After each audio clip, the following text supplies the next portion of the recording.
a space shuttle endeavor, we want to thank all the tens of thousands of dedicated employees that have put their hands on this incredible ship and dedicated their lives to the space shuttle program.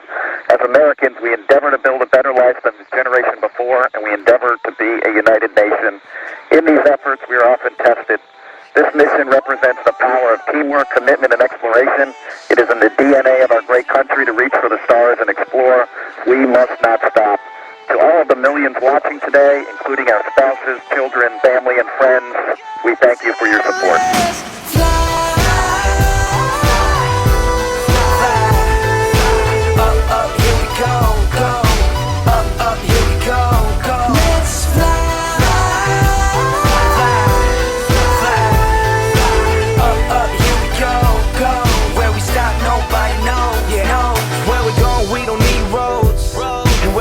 Nobody knows. No.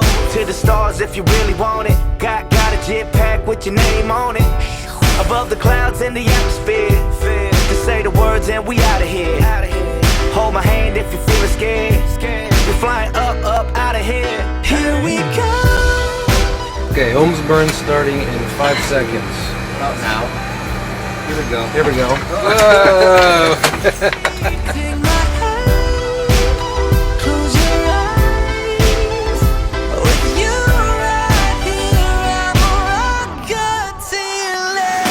Spectacular ride. I couldn't see anything but the lockers, but it was still a lot of fun.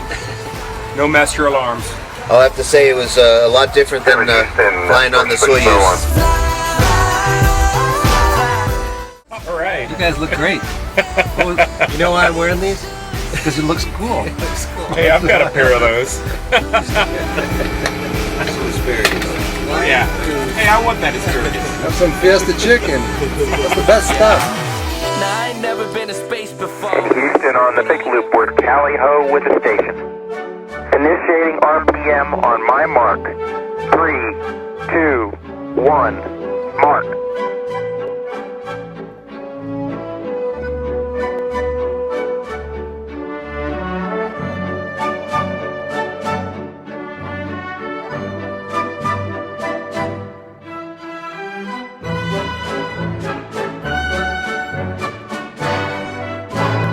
Houston and station, capture is confirmed.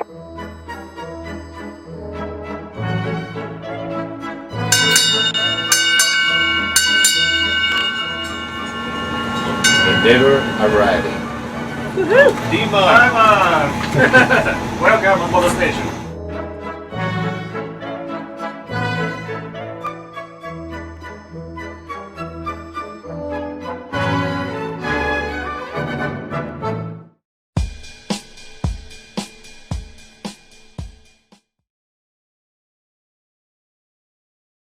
Congratulations. What a great honor it is for me to be before you and talking at this wonderful meal that celebrates your achievements in 2018. So congratulations to the Eagle Scouts of 2018.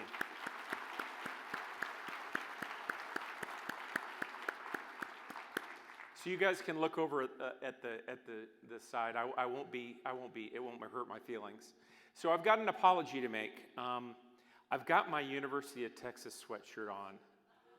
And the reason is because I went to high school in Ohio. I feel like I'm a Michigander, but my wife and kids, they all think they're Texans. And my daughter's a senior at UT Austin, so I wore this sweatshirt. So I'll give you that apology, but I really believe that I'm a Michigander.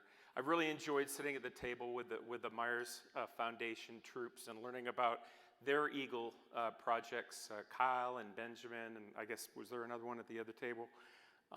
But thank you all for being here. It's an amazing group, and what's not to get excited about? Outstanding Eagles that have led their communities, the Fry Foundation and the contributions they've made in the best state in the nation and the best council in the nation. But don't, Don, okay, don't get a big head, Aaron, But I'm really excited because I'm what they call perma-fudge. They call us fudgies in Traverse City. But I've gone up to Traverse City where my parents grew up and met each other and were married I've gone up there every year for 56 years, kind of dates me a little bit. I'm very excited that my wife and son are flying in tomorrow, and we're going to drive up there and put the docks in, and we're going to spend some quality time this year in Traverse City. I'm trying to convince them to get up there, but I just love the state. I love being here. You know, Sarah, we talked almost a year ago about this event, and what a class act. And let's hear it for all the people that put this thing together. I mean, the meal was fabulous. You know, the production team was fabulous. We went back there, and they've got everything greased. So with that, I better get going because Sarah said I had 10 minutes. No, that's not true. She gave me 25, but I won't take that. I'll probably talk for about 12 minutes. Okay, so yeah, that's what I look like. My brother's next to me. He's the second from the left. I'm the guy to the right of him. The only reason I was 16 when I got my Eagle is because my brother was about to age out. So, but you know, okay, which one of you turned your paperwork in one day before you turned 18? I heard about you. Okay, so, but congratulations for being part of the world's greatest youth development program in the world. I mean, scouting has been everything to me, my brother, our family. My dad, I wish he was here. He passed away 15 years ago, but he'd be laughing that I'm here in Grand Rapids talking at this event. You know, my dad was a great scouter. His dad was a Silver Beaver. And so just there's so much leadership that comes from scouting that you get at such an early age. And it's gonna serve you for the rest of your lives. My dad, he was a musician. And he served in the Air Force, and I followed him around the world. But we eventually ended up in Ohio, where I went to high school. But back when I was 7 years old, at my grandparents' house in Cairo, Michigan, just down the road, Dad and Mom had the great leadership and foresight of waking us up after our bedtime so we could watch Neil Armstrong step on the moon. And so, you know, parents, you're such an impact on your kids, and the choices that you make to lead your kids and show them the way.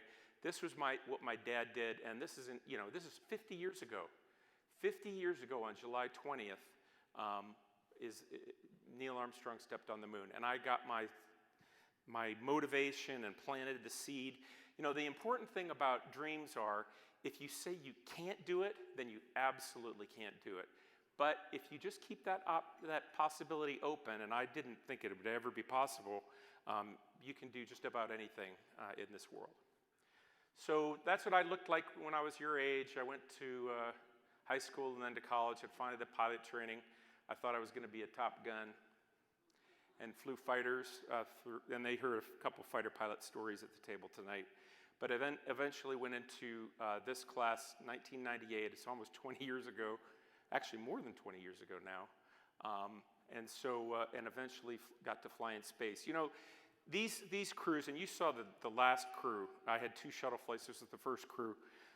It's like being in a patrol, you know, and going on a camp out together.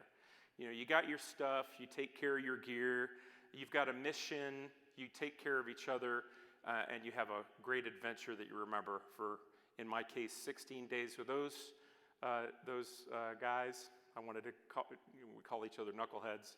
And then this was the last crew. You saw a little footage from that flight. Mark Kelly is kind of a famous face. He's one of the identical twin brothers who are both astronauts, and he's now running for the Senate.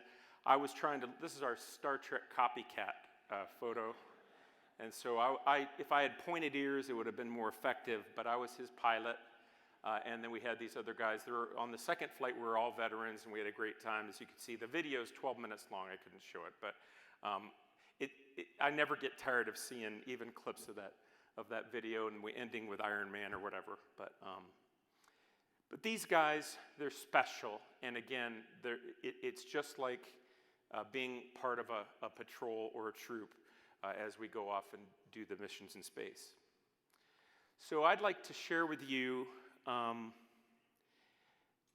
comparison from the Scout Law to how it applied directly to us as astronauts over the last 20 years. People talk about going into space and they say, wow, that was brave. You know, I was scared to death. I wasn't brave.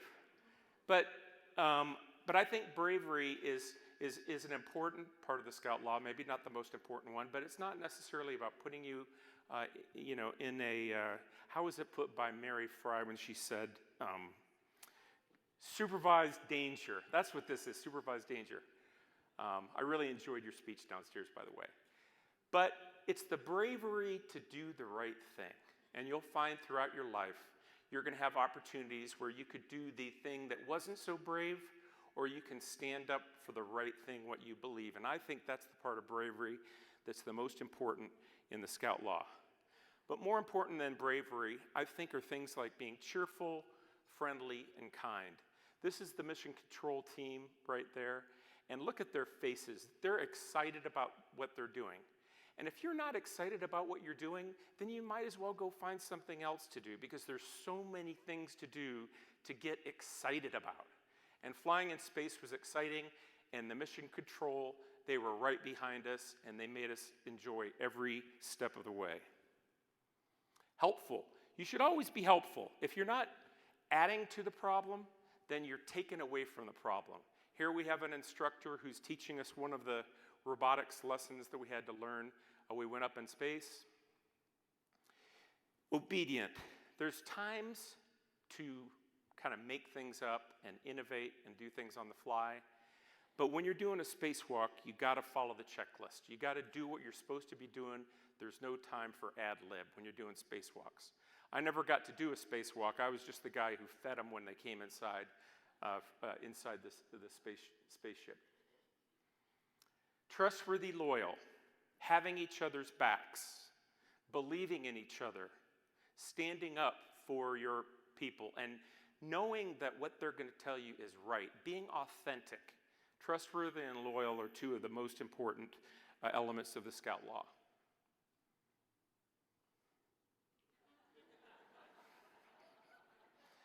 Okay, so I told the guests at our table that I was the pilot. And so what does that translate to? That pilot is the janitor, the butler, the maid, the cheerleader, the plumber. And the pilot is in charge of the toilet. And I compared our crew to a patrol going on a camp out, and that's exactly what it was. And so I was the guy who had to clean the toilets. I had to train people and enforce the rules of the toilets. And I'll tell you, our toilets were really clean, and everybody knew how to work them, and everybody was very courteous and clean on our 2 shuttle flights. I'm very proud of that. Thrifty, almost there. So this is a good buddy of mine, Wheels. He's actually coming up to Michigan and speaking in Traverse City on the 31st of May. We've got a space conference up there, by the way. If you're interested in space, go up to Traverse City on the 31st of May. He's going to talk. But he was up there, and the solar arrays the ones that they took up there didn't unfurl. And so they had to figure out how to get it to unfurl. And so he was the guy who created this hockey stick, who made this hockey stick. It was kind of Apollo 13, but not as public. And he went out there and they did a spacewalk and used that hockey stick to extend one of those great solar arrays on the space station. But most important is reverent. And reverence, of course, is about our faith, our religion, but I think it's about recognizing that you are not the center of the universe. We are all in this together. And the reverence not only of your faith, but of your planet. Reverence of your leaders and your parents. So I think reverence can be interpreted a lot of different ways, not just spiritually, but I have to tell you, spiritually, looking at our beautiful planet from space makes every astronaut more spiritual. The International Space Station, we lived there. I only lived there for 2 weeks twice, so I spent a month up there. But it's the most amazing engineering creation, I think, of our civilization. It's a model of international cooperation. It weighs 1 million pounds. It's going around the Earth every 90 minutes. Politics has never made it on the space station, and we do research, technology, innovation, that just can't be done here on the Earth. And so, you know, the International Space Station, we started building it back in 1998, and actually that's when all the shuttle flights, except for the Hubble and a couple others, were involved in the building of the International Space Station. You can see several of the modules being highlighted as we look at this huge research facility that is about the size of a football field. You know, it's got a 30-year design life, but you know, the B-52 is still flying, so what can I say? Hopefully it'll be around for a long time to come, and hopefully some of you might be able to go up to that space station. You know, your entire lives, all of you, we've been living and working in space. I mean, anybody who's over 18, well, maybe there is, but November 2000 is when we first occupied the space station, and every breath that a student has made in high school or earlier has been with every breath on the planet as people have been living and working in space. But you know, the space station's not just about science and research and international collaboration. It's also about education, and 10% of the space station is dedicated to education, and we have dozens of student experiments that have gone up over the years, including very progressive organizations that do science in lots of different areas, including Boy Scouts of America. Here you can see a scout from Chicago who did a DNA mutation experiment on the International Space Station. So science, technology, engineering, math are permeating scouting, and actually Michigan is one of the leaders in the nation in bringing innovation and adaptive thinking and new problem solving that's going to be required in the 21st industrial revolution. And Scouts are leading the way even on the International Space Station. So this is my final slide, and I just want to talk about STEM and Scouting because that's my role right now. I help advise Scouts, the Scouting program, in, you know, innovation being added into the curriculum. I was talking to Don Shepard tonight, and he's way ahead of me, and all of the councils, all of the huge council in Michigan is focused on STEM, not just STEM and Scouting, but exploring where there's a pathway from what you're doing now into your career, and of course STEM Scouts, which is a special niche group of Scouting, but it's focusing on those technology and engineering skills of the 21st century. So with that, I'd like to say congratulations, Scouts. I'm very proud of you. I remember this day. It was like 6 or 7 years ago when I was in Eagles, and so congratulations to you, and Godspeed in your journey.